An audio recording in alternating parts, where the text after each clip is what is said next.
Welcome to Teja TV news. ఇస్తామన్న మాట ఆలస్యమైంది, సమీకరణలు కుదరలేదని అంటున్నారు. ఎందుకు కుదురుతారో సమీకరణం?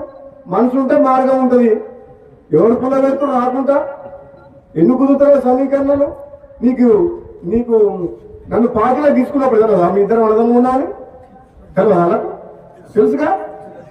మన పార్లమెంట్ ఎన్నికలప్పుడు రెండోసారి ప్రామిస్ చేసి మాట ఇచ్చినప్పుడు కదా మీ ఇద్దరు అడదం కానీ. అంటే అది ఎట్లుందంటే గొడ్డు దాటినాక ఓడమల్లయా, కొడు దానిలో గోడమల్లయా అన్నట్టుంది. ఇప్పుడు సమీకరణం కుదురుతలేమని మన బట్టి విక్రమార్క గారు అంటుంది. ఏం కుదురుతలేవు? 9 మంది ఎమ్మెల్యేలు ఉన్న ఖమ్మం జిల్లాలో 3 మంత్రులు ఉన్నారు. ఎంతమంది ఉన్నారు? 11 మంది ఎమ్మెల్యేలు ఉన్నా నల్గొండకు 3 ఉన్నారు. తప్ప మహబూబ్ గారికి ముఖ్యమంత్రి ఇచ్చినాం కదా మనం. రేవంత్ రెడ్డికి ముఖ్యమంత్రి ఇచ్చినప్పుడు ఇద్దరు ముందు తప్పేంది? ఇదే నమ్మడం ఎవరన్నా తక్కువ ఇద్దరికిద్దరే గట్టలమే ఇద్దరం. నేనేమంటున్నా, పదవి ఎవరికి ఎప్పుడు ఇవ్వాలనేది కాంగ్రెస్ పార్టీ అధిష్టానం నిర్ణయం తీసుకుంటది.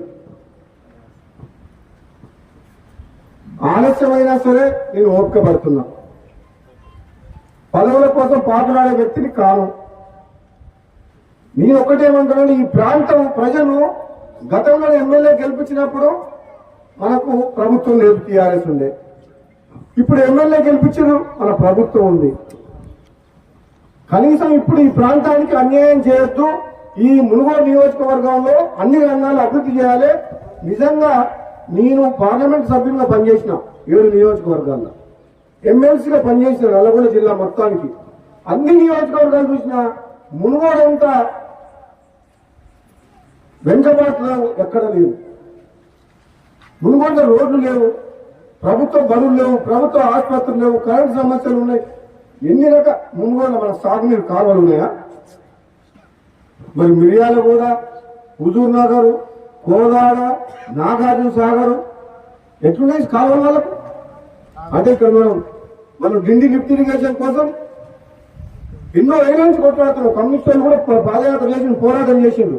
నేను మన ఎమ్మెల్యే అయిన తర్వాత అసెంబ్లీలో మాట్లాడి, ఉత్తమ్ కుమార్ రెడ్డి గారు మాట్లాడి డిండికి నీళ్లు తీసుకురావాలని 1200 కోట్లతో ఏదో రిజర్వాయర్ నుంచి 1200 కోట్లతో సొరంగ మార్గం టెండర్లు పిలిపించినాం. మన శివన్నగూడెం రిజర్వాయర్ కంప్లీట్ అయితే ఈ మునుగోడు ప్రాంతం మొత్తం డిండి లిఫ్ట్ నుంచి 2 లక్షల ఎకరాలకు సాగునీరు వస్తుంది.